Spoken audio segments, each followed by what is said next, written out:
Don't forget to check out our sponsor, The Health Blaze, at thehealthblaze.com. 100% all natural products from lotions, soaps, foot soaks, bath bombs, and much, much more. Use the promo code Goodfella1Boxing. Tell them your boy CJ Goodfella sent you. Get 18% off. We out. All right, man, we back.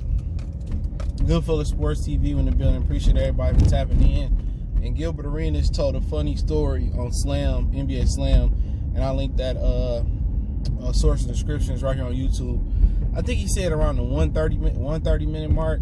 He talks about how he used to bang Swaggy P girls just to show them that they weren't loyal. So let's get into it, man. Check out NBA Talk playlist for more videos like this. And he said Swaggy P was his rook that he showed the ropes to in the NBA. And he said anytime Swaggy P got a thought girlfriend that he knew that he was falling in love with, Gilbert Arenas said he would just pop her off just to show him that she was a thought and she wasn't loyal. And he kind of talked about, you know, the ins and outs and how they party in the NBA, and how they had so much free time and how he maneuvered, you know. But, you know, a lot of people saying, was it fair, was it foul that Gilbert Arenas was popping off his thoughts just to prove a point? And remember, he was here to show Swaggy P, Nick Young, the ropes.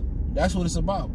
He trying to show kid that you can't fall in love with these gold diggers, or you're gonna end up, you know, on child support by 5 or 10 different women. And he made it his duty to show Nick Young, you just supposed to pop him off and throw him to the side. That's what you supposed to do.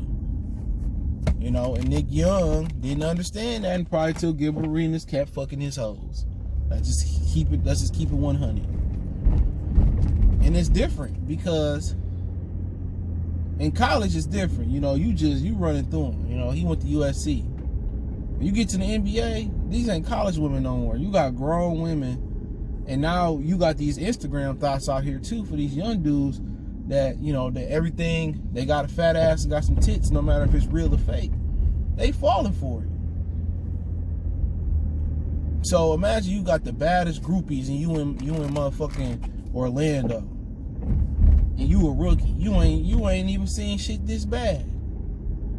She dressed up, makeuped up. You know what I'm saying? You popped her off. She wiping your shit down, and she treat you like you love her, and you falling in love. And every dude that fell in love with a hoe. You know what I'm saying? You know, I ain't never felt, man. Please, everybody done had their heart broken. That's why dudes be so cold-hearted. You know, so Gilbert Arenas was doing him a service, you know. And at one point, maybe he was like that and he learned the hard way. So it wasn't no foul play. He may have saved him a Paul George situation. And people saying, well, what's a Paul George situation? A Paul George situation is where, you know, the girl that he with now, that he had a baby with, that he didn't want to be with, and, you know, he was kind of having a custody or child support battle with, you know, she cold-blooded. But you don't go to court and battle with a woman that you don't want to be with.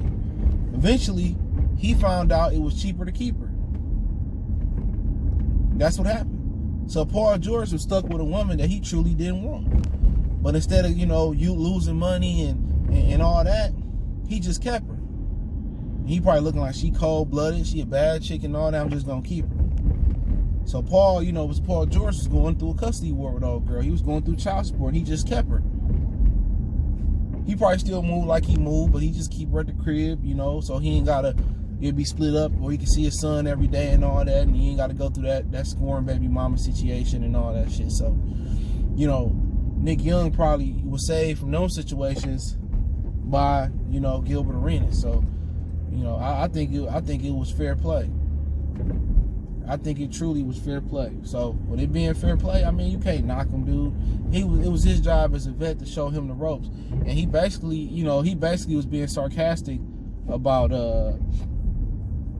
Cuz. He was like, you know what? I don't know how he got the name Swaggy P. He said, I don't mess with him no more. He said, he ain't my rook no more. He don't represent me no more. It was funny. He was being sarcastic about Nick Young, man. He said, what the fuck is a Swaggy P? He said, I still don't know where the P came from. But he also, you know, Gilbert Arenas also got into the situation where he talked about you know, kind of like the day in the life of an NBA player. And the interviewer asked him and shit, like, yeah, it's a study that, you know, James Harden likes strip clubs. He said, how do you go to the strip club and drop a 50 ball and go to the strip club the night before? He said, we get in at 4 p.m. He said, from 4 p.m. to all the way to game time, we ain't got nothing else to do. He said, we ain't got nothing to do. He said, with us not having nothing to do, he said, we party all night if we touch down in Miami, and then we sleep all day before the game. So I feel a lot of people don't understand that when you in college, you got classes, you know what I'm saying? You know, you got practices and you got to study, and also you got the parties, you got all that different stuff going on, you know, in college. You know what I'm saying? Also, you got to find a way to get money, and, you know, you got to do little hustle things. I've been there before, and you got to balance, you know, work life, school life, practice.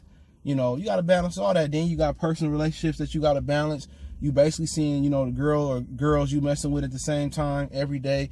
You balancing that, and also you balancing the club scene. You balancing, you know, going to little, you know, spring break and going out of town. I would go to Atlanta. So you balancing a lot of different things at the same time. In the NBA, your girl ain't on the road with you unless your name Doug Christie.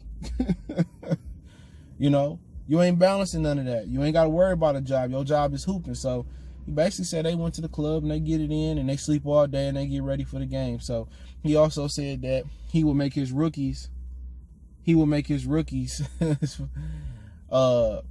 the girls to the hotel room. You know, he said he'd never leave the strip club with the Thots, with the girls. He said he'll make the rookies, he'll tell the girls that the rookies gonna drop him off at the hotel room so he don't make the tabloids, or so his girlfriend don't find out or nothing like that. And he was just showing how he maneuver. He said Swaggy P would get the leftovers.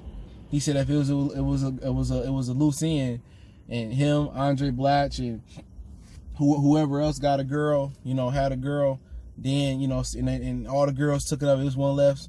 Swaggy P got the loose neck girl, the Lanero at the end. And he said his rookie year that he wasn't getting he said he wasn't getting nothing because he didn't make no money. He said he was lucky Swaggy P to get the loose neck in. So he was just showing that he showed Swaggy P the ropes, man. And I agree with his methods, man. Sometimes you gotta show somebody. He probably told Swaggy P all the time, like, hey, she a thought. Don't wife her. He probably sending her money, taking her out to dinner, talking to her. He a thought. He said, let me just fuck this bitch just to show him. And basically that's what it was. So hey, let me know what it is. Hit that subscribe button, bell icon button. Check out our NBA Talk playlist for more videos like this. Don't forget me on Facebook, Instagram, Twitter. Appreciate the love, support. If you want to make a donation, Cash App, PayPal in the description. One time for the one time we done.